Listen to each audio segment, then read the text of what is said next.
All right, welcome to my first vlog for the first book that I read. So I want to talk about Race by Ijoma Aluo. Aluo. Terrible pronunciation. So anyways, I chose this text because as a biracial man, growing up in a white community, sometimes I found it hard to articulate what I was feeling, why I was feeling that way. One thing that I learned from her book was just how pervasive racism is and how it's intertwined into the fabric of our everyday lives. And that was one thing that made me want to read this book was, hey, how can we better have these conversations? How can these conversations be more productive? And that was my thought process. And I think that and being 5 weeks into this class and um, growing up and learning more and paying more attention, just basically to race and how it started here in America.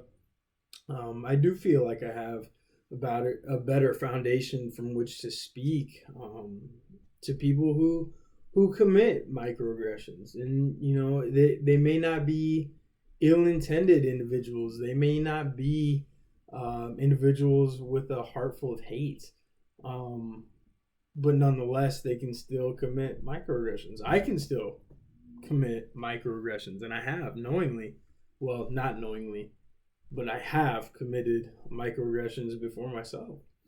Um, just to be better and um, just to be better about having these conversations and having them be productive.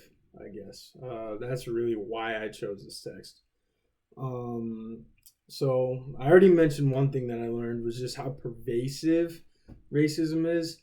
You see it through representation in the media, in politics. Um, one thing, quick short story, I came to UND to intern with the football program. And one of the things that one of the staff members said was, yeah, you'll have no problem finding a job because you're black. And staffs need that. And I'm like, whatever. Like, if I get hired, it's because I know what I'm doing. But like that was a microaggression, and like it's super bothersome that the implication was you're only gonna get a position because you're black and you speak well was another thing. Oh yeah, you're very articulate. Yeah, you'll be just fine. Well, like there are a lot of people of color who speak well, who are articulate. Um, so those are just some of the microaggressions that I've experienced even within the last 365 days. Uh, and it is so pervasive. And one of the other things um, that I did learn from this book uh, that I think are super important is the notion of labeling and just how detrimental it can be.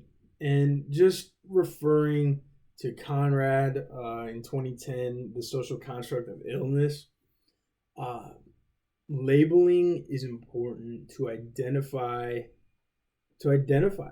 things, identify illnesses, etc.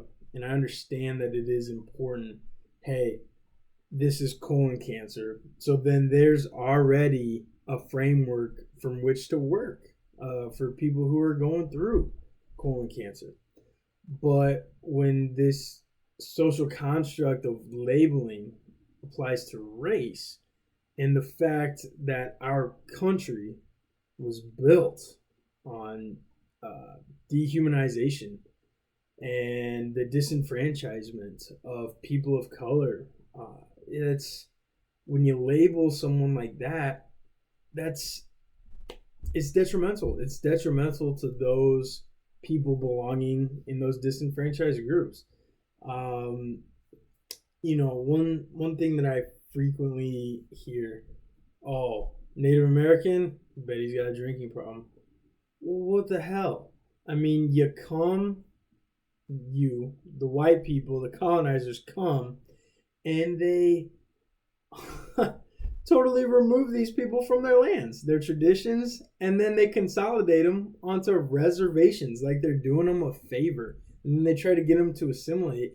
But these people want to keep their own culture and their own traditions. So that's just ridiculous in and of itself. But that labeling, that's detrimental. Not every Native American has drinking problems. And that's that was just one of the articles that I found transcended just illness, just the original social construct. And then the other article that I found that related pretty well to this book was the Johnson 2018, The Privilege, the Oppression, and the Difference. Sorry, I'm looking at my notes right here. I've got them pulled up. But like I kind of mentioned earlier, that label construct, it essentially becomes the entirety of that person. So like I just gave an example about a Native American, I've also heard black, gang member. And it's like, what? Like, why are you not why? I understand. I know why. But that's not necessary to take black and simultaneously pair it with gang. That's racist. That is racist. Operating under the assumption that someone is black and they're associated with the gang just because they come from a rougher neighborhood. Like, that's just, for example, just last week, one of the administrators in the building that I work talking about a big African kid, and he was talking and he goes, "Oh, but he's not a bad kid. But he's not a bad kid." And I'm like, just because a student has his hood up, that I'm missing the connection of how this African child having his hood up equates to being a bad kid, or why you felt the need to put an emphasis on he's not a bad kid. I've worked for 3 years with high school, middle school age students. Not one kid do I believe was a bad kid or an evil kid. Don't care about the color, the race, the sexuality. Not one of them has been a bad kid. So I just found that just kind of disheartening, quite honestly. How's this book changed me? Briefly, it's made me smarter. It's given me different talking points. Different talking points that I can use for different situations, depending on the microaggression committed or the overt racism and how to address that. But overall, I think it was a really good book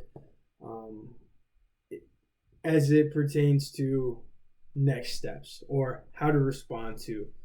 Very informative, very good. And my mom tells me that now I have to send her the book because she's gung ho for learning more and being more culturally humble and cultural humility. So thank you.